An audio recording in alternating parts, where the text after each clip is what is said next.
Howdy neighbor, how is your garden growing?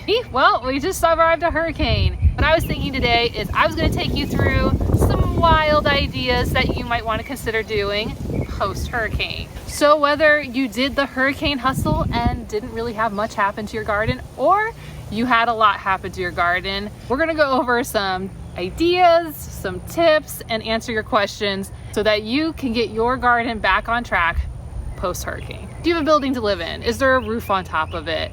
Is there mold growing, or are you doing remediation right now? Those are the priorities. But I do know for many of you who've gone through lots of damage, it's nice to just get your brain off of it for a while. So what I don't want you to take from this video is that you have to do any of this stuff.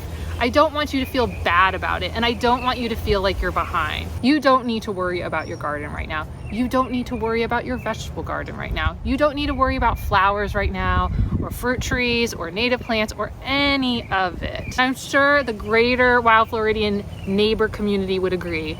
You focus on the priorities right now. The garden can wait. It can wait till a week from now. It can wait till next month. It can wait till next year. It's okay. You are allowed to focus on what you need to focus on. Now, one of the first tips or ideas I want to give you is, well, I know the vast majority of people, whenever we go through a hurricane, we do what I like to call the hurricane hustle. The pull all the furniture in, put the shutters up, pick things up off the floor, pack up and evacuate, you know, all of that stuff.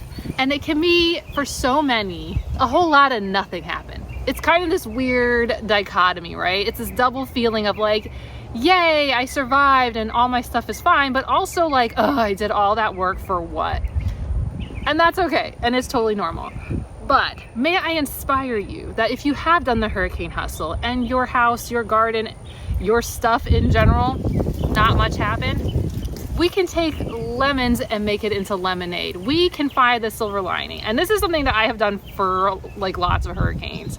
I live in an evacuation zone. We have to do the hurricane hustle a lot. And it is a lot of work. And in the beginning, it would kind of feel like, what was the point of all that? Because not much happened. Like 3 branches fell down, who cares? But then I changed my mindset and I started to create, I like to call it hurricane cleaning. This is not cleaning you do beforehand. This is not done in preparation for the hurricane season. This is cleaning that, you know, it's on that list and you might get around to it, but you know what? You know, because I did all of the hurricane hustle, I'm gonna take advantage of the work I did to get some things that were not as big of a priority done before I put everything back in place. So one of the things you might want to consider doing, especially like an outdoor furniture area, is to take care of projects that you kind of are halfway there. You took all the furniture off the patio or the lanai or your deck or your or your porch. So now might be the time before you move it all back is to give the floors a scrub, wipe down all the windows, knock down the spider webs off the walls, wipe down your furniture before you put it back out.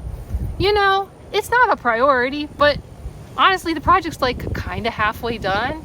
So maybe just, if you have water, you know, take it the final little bit to just get the project done.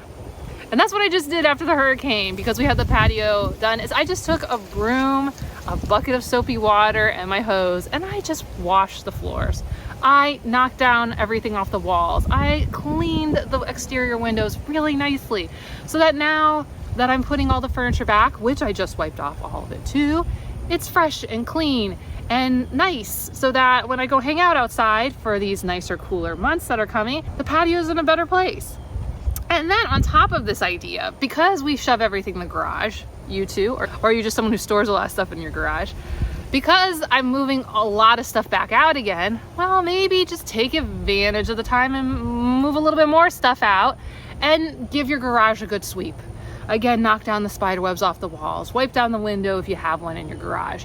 You know, just get it a little nicer, because you're already halfway to there, honestly. That's my mindset. It's like, well, we're already here. And in addition to that, because, you know, we had so many areas that were flooding in the area, I took the time to go through, especially the larger items, consolidate some things, put away things that need to go back into bins that hadn't been put away properly throughout the year, but also go through, especially like my kids' toys, because they got a lot bigger, and I still had a bunch of toddler stuff.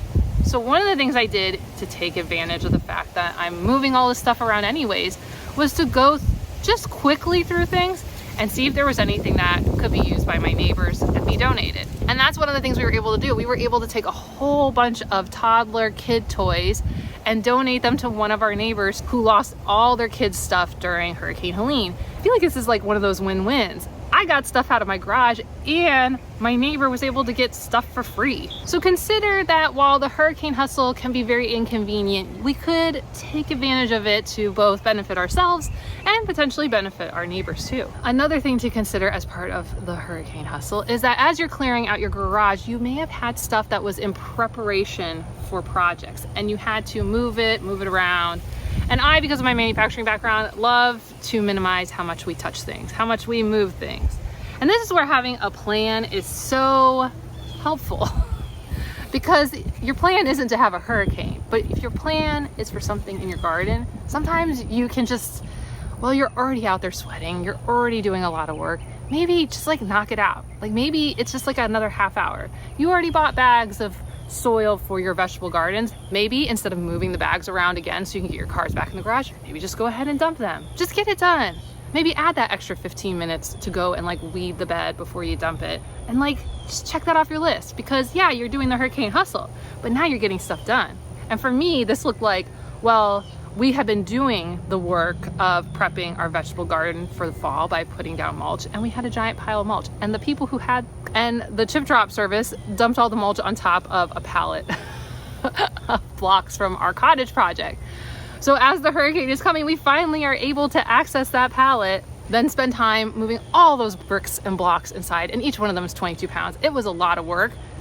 But because we had a game plan of things and projects we were going to do, well, instead of just repiling those blocks onto the pallet, we moved them into the location and we built a whole new border.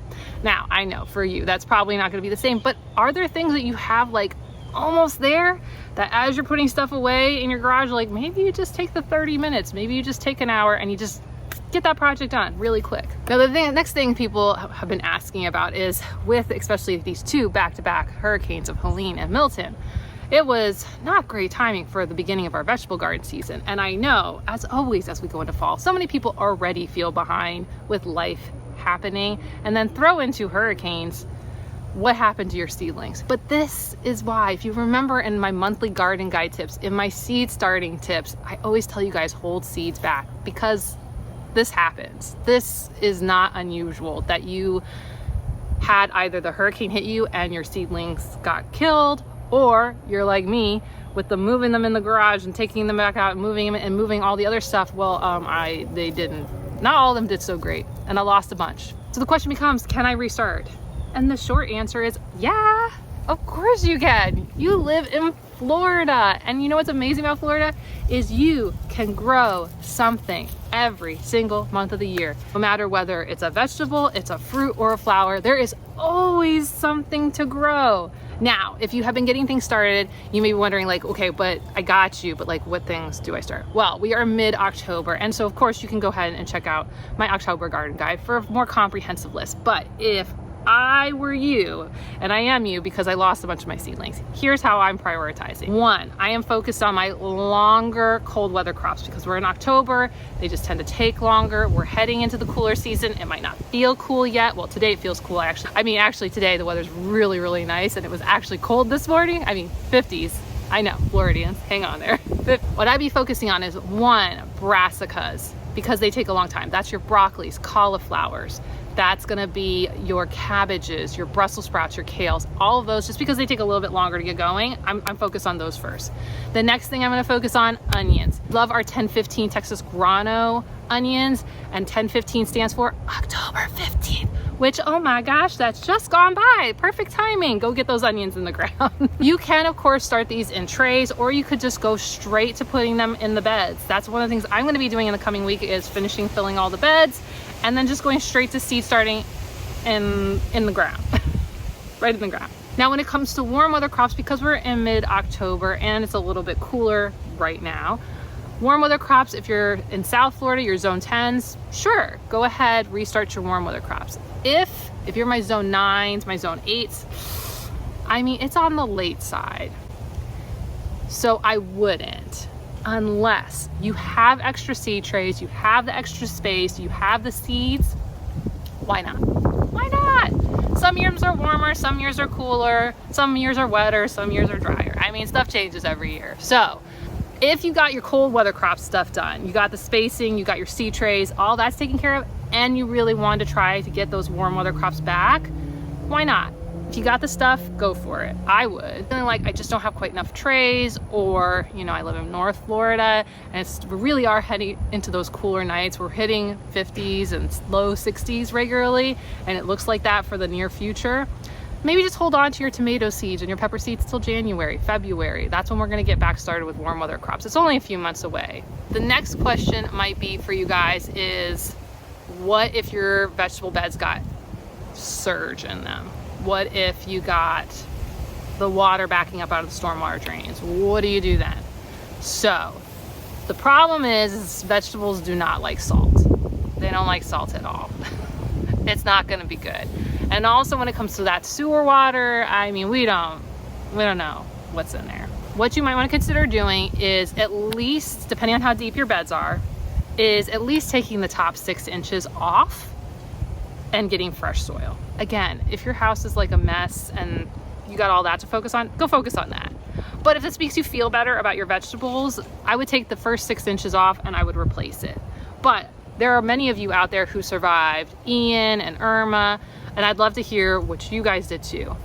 The other thing to consider is, if it's too much work but you did want to get something started for vegetables, is just switch to containers right now. You don't need huge grow bags to do vegetables. You could get away with 1 gallon pots, 3 gallon pots, and if you're looking for them, go ahead and check out like Facebook Marketplace. A lot of people are just getting rid of them all the time. The next thing you're probably wondering is we've talked about strawberries, and you, maybe like me, they were doing so good.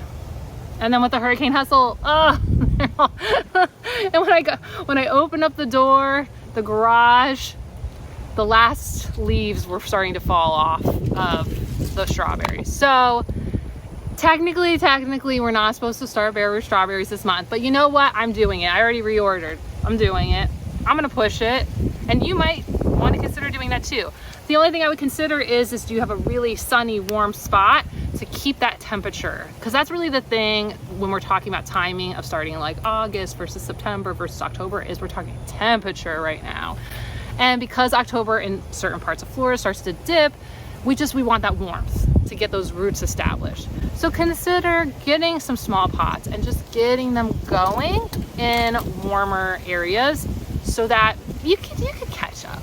You could catch up. Also remember, and I don't know what's going to happen with all the berry farmers, but a lot of, if you want to just go straight to buying plants, we can go ahead and do that by going over to like the Lakeland area. And depending on how the farmers did over there, I would definitely call ahead of time if you got to do a decent sized drive, or if you live in that area, you can tell us, the Plant City Lakeland area, do they have their strawberries out, or was it like not looking good? Some amount of your fruit trees might not be looking so good. They could be stripped of leaves, they could be tipped over, and they could have gotten exposed to salt water. So let's talk about what should we consider doing. Now, the biggest of babies when it comes to wind is of course going to be bananas. Bananas don't like a lot of wind, and those leaves are looking quite awful right now. And one of the things you might want to consider is exactly what I did with mine. And I chopped off pretty much all the leaves, all of them. And I cut off all the different tree, you know, the trunk parts. And I just chucked them back into the banana circle. Allow the plant to just focus what energy it does have on setting new leaves and new flowers, and just that's what's putting its energy in. Because a friendly reminder when it comes to bananas, bananas are a giant rhizome that's underground. That's what they are. The part that's the tree, that's not the main part of the plant. The main part of the plant's underground. So if you just had a lot of wind and a lot of rain, they're gonna look really like pitiful. So my thought process and what I see from a lot of banana growers is get rid of the extra leaves, get rid of anything that got bent and fallen over, and let it focus on smaller pups and putting the energy into growing those right now. Because that way the plant has October, November, December, and especially if you're in Central and South Florida, first cold snaps are like in January. So we got like a good 2-3 months for it to like get some good greens on it, and so that it can start pulling energy and water in back into it. Now, if it got salt water, ooh, I don't know. They do not like salt water, and your plant may be not not in a good place. We could consider running some water over it because, as my friends who are chemical engineers always like to tell me, dilution is the solution for everything. So putting enough water on it could help dissolve some of the salts out. But if you're gonna add a lot of water, you need to add a lot of compost, and you need to not drown the plant because the plant does not want to be sitting in water. And that would be my biggest concern, is if you had hours and hours and days of water on the plant, it's probably done. You could prune it back and just see if it can recover, but my gut would tell me that, like, I'm not gonna put a lot of energy into this plant. It probably is on its way out. The other plants that you guys might want to be thinking about is papayas. Papaya trees very susceptible to falling over during hurricanes. They don't even have to be very strong hurricanes. You might have noticed in the video when I was giving you a tour that my papaya was gone. It actually fell down before Helene, so it wasn't even a hurricane problem. And it was just, it had started branching and putting out papayas, and just the weight distribution caused it to tip right on over. So it is not unusual. After Hurricane Ian, I had 2 papaya trees fall over. One was almost completely, nope, it was completely on the ground, and the other one was just like slanted. The one that was slanted, that's the one that survived all the way up until right before Hurricane Helene. So that's 2 more years that it went before it just made too much fruit and it fell over. The other one actually did fine, but we just didn't like the fruit, so we cut it out a while back.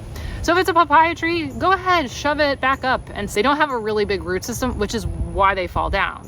But because they don't have a really big root system, you can generally shove them back up, throw some compost and water on them, and they'll be fine. When it comes to other fruiting trees, there's just so many variables to tell you guys. And I think that kind of goes back to my point about the papaya, is it depends how big the root system is. Trees with really big root systems that are really well established, if they're all the way over, it's time to generally give up on them and just cut them out. If they tend to have small root systems, or they're very new plants and they're tipped over, you can oftentimes tip them back up.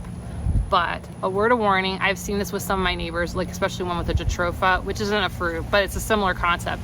Every major windy storm now, that thing goes tipping back over again, and they keep restaking it, restaking it, restaking it. And a plant that's constantly having its roots ripped up and destroyed isn't going to generally produce well. And I know that's really hard, especially with fruiting trees, because we spend years waiting for these things to do something, just something. So sometimes it's just best to just cut your losses and move on. Now, plants like mulberries, especially like your ever-bearing mulberry trees, man, you can cut those really back and they should bounce back. Mine's already putting on new leaves from Helene, so, you know, those ones can be chopped back quite a bit and they'll probably come back and produce berries for you. Now, this tip is not just necessarily for fruit trees, it's gonna be for like lots of shrubbery, from hibiscuses to fire bushes to lots of stuff, which is, you're gonna see some of them, they're gonna look so sad, so sad. If the main trunk or canes are intact, if the root system's still 99%, 90%, 80% in the ground, then one might consider, one, staking if it's just tipped a little, but 2 is just pruning them back. If they look super, super sad and like lots of broken little branches, give it a little haircut. Give it a little haircut. Because what we don't want to have happen is our perennials put a lot of energy into like half dead things. Many of these plants are really good at like doing segmentation, which will just like cut off nutrition and water to those parts anyways. But we can kind of speed it along by just, you know, just like get rid of it.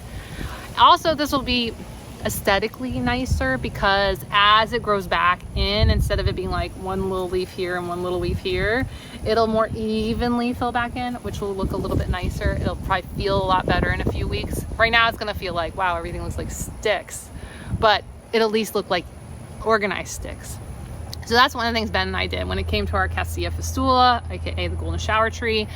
When it's come to like the privet senna, we have just knocked them back, and so that they just have a lot of fresh growth on them. And we even did that between Helene and Milton, is we cleaned up a lot of our native plants and just knocked stuff back so that it could just start fresh.